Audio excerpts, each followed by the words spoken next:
Hola, hola. Vamos a hablar un poquito de un nuevo CDR que tenemos en mercado, el IB corta B corta. Tenemos 4 CDRs últimos que entraron, pero hoy vamos a hablar puntualmente de este, el IBB. ¿Por qué? El IBB es un ETF, acá traído como CDR, que lo podemos encontrar cotizando en pesos, que replica el índice S&P 500. ¿Qué tiene esto de novedoso? La verdad que nada, porque simplemente sigue al índice. Ahora bien, tenemos otro CDR de otro ETF, que también sigue al S&P 500, que es el SPY.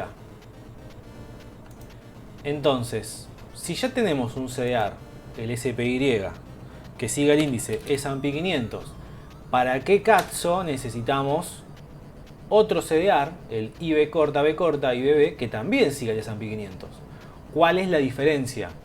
Bueno, hay una diferencia muy pequeña y muy grande al mismo tiempo. Es muy pequeña la diferencia vista así nomás y es muy grande la diferencia si la vemos en el largo plazo. ¿Cuál es la principal diferencia? El S&P 500 tiene un expense ratio de 0,09% y el IBB tiene un expense ratio de 0,03. ¿Qué carajo es el expense ratio? Es lo que vos pagás anualmente por tener estos ETF. Vos tenés que pensar que el ETF es como si fuera un fondo común de inversión. Y vos tenés que pagar un cierto mantenimiento por el servicio de estar teniendo un ETF que replica algo, en este caso un índice. Bueno, estos ETF te cobran de manera anual, uno te cobra 0,09 y el otro te cobra 0,03. Ambos tienen exactamente el mismo benchmark, el S&P 500. Hay otros ETF, por ejemplo, hay ETFs de seguimiento más activo que por ahí cambian la cartera según cierta lógica y esos te cobran un expense ratio un poquito más alto. Estos que simplemente se dedican a seguir un índice te cobran un expense ratio mínimo. Es un pequeño impuesto, un fee, una pequeña tasa que te cobran de manera anual. Ahora, no es que no te la cobran, no te mandan una factura y igual la tenés que pagar, sino que te lo descuentan directamente de la propia cotización del ETF. Esta diferencia vos la ves así nomás y decís, me importa un bolquete de huevos que uno me cobre 0,09 y otro me cobre 0,03% anual en dólares. Es casi despreciable. Y yo te diría que no es tan despreciable. Y otra cosa, si vos tenés SPI, te van a empezar a aparecer recomendaciones de que te pases al IBB. Y yo te diría que no lo hagas. Justamente por esta razón, de que te van a empezar a aparecer recomendaciones de que te pases de SPI a IBB porque vas a pagar un expense ratio más barato. Y yo te diría que no lo hagas. Y después vamos a ver por qué. Es muy importante entender por qué. Pero vamos primero con esto que necesito que se entienda para que quede bien claro. El expense ratio es eso, es una tasa, es un fee, es un impuesto que vos pagás por tener ese ETF que ya se te descuenta de la propia cotización del ETF. Vamos a ver qué impacto tiene esto en una inversión real. Supongamos que vos arrancás hoy con una inversión de $10.000. A 10 años vamos a poner un retorno esperado del 10% anual, que es el promedio que da el S&P 500 en periodos largos de tiempo, sin agregar plata año por año, arrancando con los $10.000 así seco. No lo tocas durante 10 años, con un expense ratio de 0,09 tendrías en 10 años 26.829,86. Vamos a ver la diferencia. 26.829,86. Si cambiamos el expense ratio a 0,03, o sea, menos impuesto, te va a dar un poquitito más de retorno al cabo de 10 años. Y vas a tener este retorno de 26.989,99. 26.989,99. Es una diferencia de $160 al cabo de 10 años, a la misma tasa, al mismo retorno. Con uno vas a ganar $160 más que con el otro. Ahora, vos decís, che, con 160 dólares la verdad que no me cambia mucho la vida tener uno o tener otro. Y eso depende, porque imagínate si vos tenés un poquito más, si vos empezás con 20.000 dólares, a una tasa del 0,3, tenés un costo total de ETF de 160, mejor dicho, un costo de fee, de expense ratio de 160,84, pero vamos a hacerlo a precio final para que se vea más claro. Con 20.000 dólares a la misma tasa, con un expense ratio de 0,03, en 10 años vos lográs un retorno a una tasa del 10% anual, lográs un retorno de 53.979,29. Si lo pasamos a 0,9, la cosa te cambia. Lográs 53.659,72. Una diferencia de 320 dólares. ¿Ves cómo va cambiando a medida que sube la cantidad de plata que está invertida? Obviamente te va a subir y se va ampliando la diferencia, porque así como es importante el interés compuesto para entender las inversiones, para que a vos te vaya sirviendo hacer interés compuesto, ir componiendo tu propio capital, las tasas y los fees y los impuestos también hacen interés compuesto a su parte, y eso también te va a comer parte de la ganancia. Fijémonos otro caso, ponle que vos arrancás con 10.000 y vos por mes haces ingresos de 200 dólares, cosa que al año son 2 por 10, 2.000 son 2.400 dólares por año que ingresás. O sea, aparte de los 10.000 con lo que arrancás, por año ingresás otros 2.400 a la misma tasa del 10% a 10 años, con una tasa de 0,09, tendrías un retorno de 67.588,35. Vamos a hacer la misma cuenta con 35. Si haces exactamente lo mismo, pero con un ETF que tenga un expense ratio de 0,03 a exactamente la misma tasa de retorno, ahí ya tenés 67.888,67. Esta es una diferencia de 300 dólares. Creo que está más que claro el concepto. El pagar un expense ratio, un tercio de lo que es el otro, por más que sea en términos nominales, sea muy pequeño, la diferencia, o sea, tenés un 0,06% de diferencia entre uno y otro, en el largo plazo eso se va estirando, se va haciendo un poquito más significativo. Ni hablar si tenés una inversión muchísimo más alta de 50.000, 100.000, 200, 500.000 dólares, la diferencia se hace muchísimo más brutal. Vamos a verlo, por ejemplo, sin ingresar nada más, si tenés 500.000 dólares a un expense ratio de 0,09 al 10% anual al cabo de 10 años, tendrías esto y estás pagando un costo de 12.027 dólares con 70 total de ETF. Vamos a hacerlo directamente con el costo del ETF. Si el expense ratio es de 0,03, mirá esta diferencia. Ya tenés 4.000. 4.021,07. Tenés 8.000 dólares de diferencia. ¿Ves cómo con el tiempo, así el tiempo te ayuda a vos a componer el capital, el tiempo también hace interés compuesto de ese fee, de ese pequeño interés, de esa pequeña tasa anual que vos tenés que ir pagando? Que en realidad no la pagás, sino que te la descuentan de la propia ganancia, nunca la ves, ¿no? No es que directamente al fin de la inversión te dice, bueno, me tenés que pagar 8 lucas verdes, no, o 12 en el otro caso. Ya te lo van descontando todos los años en la propia cotización y encima prorrateado por día. Entonces no te das cuenta nunca, pero está descontado. Esa es la principal diferencia entre un ETF y el otro. Si recién vas a empezar a invertir y querés empezar a invertir en el S&P 500, hoy te convendría arrancar con el IBB. Porque ya estás arrancando con un CDR de un ETF que ya tiene un expense ratio más barato. Otra cosa importante a ver, el AUM es el Asset Under Management, que es la cantidad de plata total que tiene el fondo, que tiene el ETF manejando.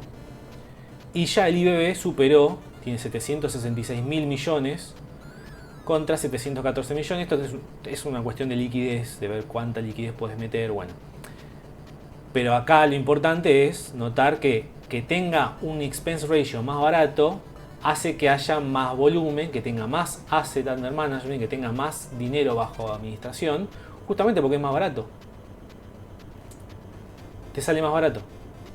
Esa es la razón básica. Ahora bien, vamos al otro caso.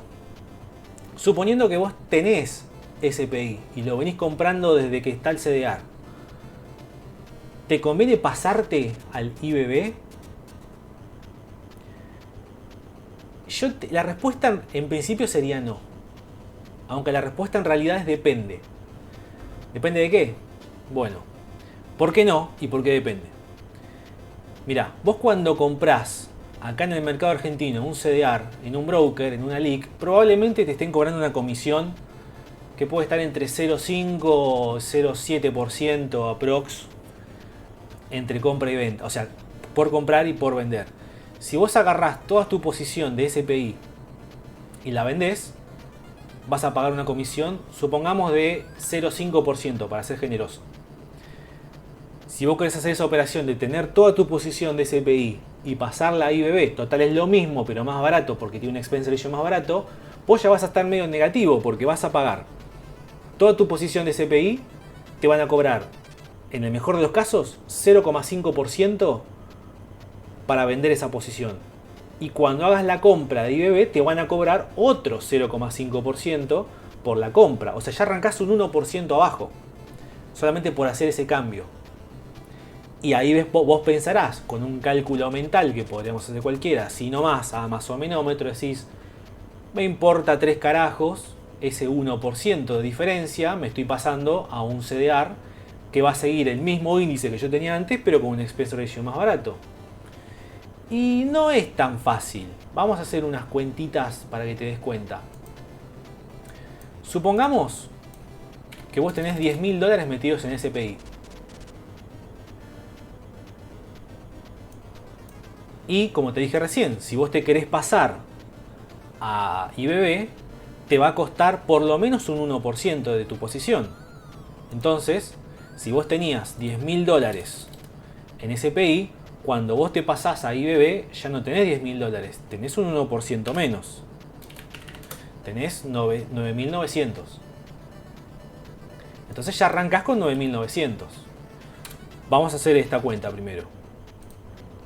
A mí me gusta usar mucho bloc de notas. Yo Excel mucho no me cabe, lo sé usar. Es una herramienta hermosa, pero visualmente me agrada mucho más el bloc de notas. Vamos a hacer este caso. 10 años. Usando el SPI, que tiene el expense ratio de 0,09, con una inversión de $10.000, ¿cuánto tendrías al final? Sin hacer ningún movimiento. Arrancás con 10.000, o mejor dicho, ya tenés tus 10.000 invertidos en SPI, 10 años, 10% de retorno. El retorno mucho no importa, pero vamos a usar el mismo. Expense ratio de 0,9. Vas a tener esto al cabo de 10 años. Vamos a hacer el mismo caso para IBB, que tiene el expense ratio de 0,03. Y no vas a arrancar con 10.000, porque vamos a hacer esta suposición de que vos tenés SPI y lo vas a vender para pasarte a IBB. Acá vas a arrancar con 9.900, con un 1% menos. Con el expense ratio de 0,3. Y dentro de 10 años, a la misma tasa de retorno, vas a tener 26.720. Si no hubieras hecho nada y te quedabas con el SPI, tendrías 26.829. O sea, tendrías más sin hacer el movimiento de vender SPI y pasarte a IBB. ¿Se entiende? ¿Por qué? Porque ese 1% que te están cobrando por vender un activo y comprar el otro, ya te afecta el rendimiento. Y podemos hacer el caso con otra cantidad de años. Vamos a hacerlo con 15 años. De vuelta. Suponiendo que tenés SPI, $10.000 en SPI. 15 años a una tasa del 10% con un expense ratio del 0,9. Vamos a hacer el mismo caso. En 15 años, con $10.000, En 15 años, con un expense ratio de 0,09 tendrías 43.946. Vamos a suponer que agarrás esos $10.000 de CPI, los vendés y te pasás a IBB, y por ende ya estás perdiendo un 1% entre la compra y venta. Arrancás con 9.900, como dijimos recién, 15 años, expense de 0,03 y tendrías esto. Sigue siendo menor. ¿Ves? Seguís estando abajo incluso después de 15 años. Entonces, salvo que inviertas a mucho más tiempo que esto, no te conviene vender SPI para pasarte a IBB para pagar menos expense ratio. Te conviene, a lo sumo, si vos todos los meses comprás SPI, venías comprando SPI, ahora que tenés disponible IBB, bueno, empezá a comprar IBB, pero sin vender la posición de SPI, para no pagar comisiones, al pedo. Vas a estar perdiendo plata, le vas a estar regalando plata a tu asesor, al broker o a tu ALIC, por creer que vas a ganar más pagando menos expense ratio. Y no. A menos que te lo quedes muchísimo tiempo. Pensemos, por ejemplo, a ver, no tengo idea, vamos a ver en 20 años, haciendo lo mismo. 10.000, expense de 0,9, tenés 71.984. Lo mismo, 9.900, pero con el 0,3 tenés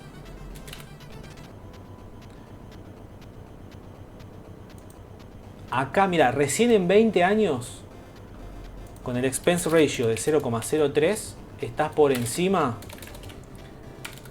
del expense ratio de 0,09. O sea, si seguís invirtiendo en S&P 500 y pensás quedarte esa posición durante más de 20 años, ahí sí te conviene pasarte al IBB. Pero si no estás muy seguro qué vas a hacer de acá los próximos 20 años, no hagas la venta de SPI para pasarte a IBB. Quédate con SPI y si querés seguir invirtiendo en el S&P 500, empezá a comprar IBB con el capital nuevo que vayas a ingresar. Pero no hagas esa venta, no hagas esa posición. Y va a pasar, el algoritmo te va a empezar a recomendar, va a aparecer gente que te va a decir, mirá, este ETF paga 0,09, te cobra 0,09, este te cobra 0,03, pásate de este a este. No lo hagas. No lo hagas a menos que pienses en seguir invirtiendo en exactamente lo mismo dentro de 20 años. Y estoy haciendo el caso con un 0,5% de comisión. Si te están cobrando 0,6 o 0,7, la diferencia va a ser todavía más brutal. Como decíamos recién, todo hace interés compuesto. Entonces, ojo con eso. Hacé las cuentas, hacé los números. Fíjate si te conviene, porque puede ser que te estén recomendando eso, de pasarte de un ETF, de un CDR al otro, por el expense ratio más barato, y lo único que vas a estar logrando es pagarle más comisiones a tu asesor y al broker o a la LIC. Así que no regales la plata. Si tu asesor te dice, che, cambiate del SPI al IBB porque te va a convenir, pregúntale el tema de, che, ¿no me afecta el tema de comisiones en esto?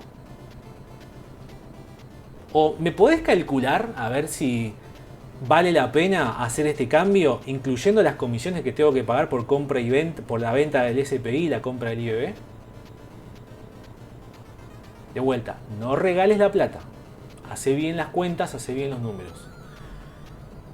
Y eso es todo. Quería dejarte este mensaje con respecto al IBB para que entiendas la diferencia entre uno y otro, para que veas si te conviene invertir uno o invertir en otro, si te conviene de uno pasarte al otro.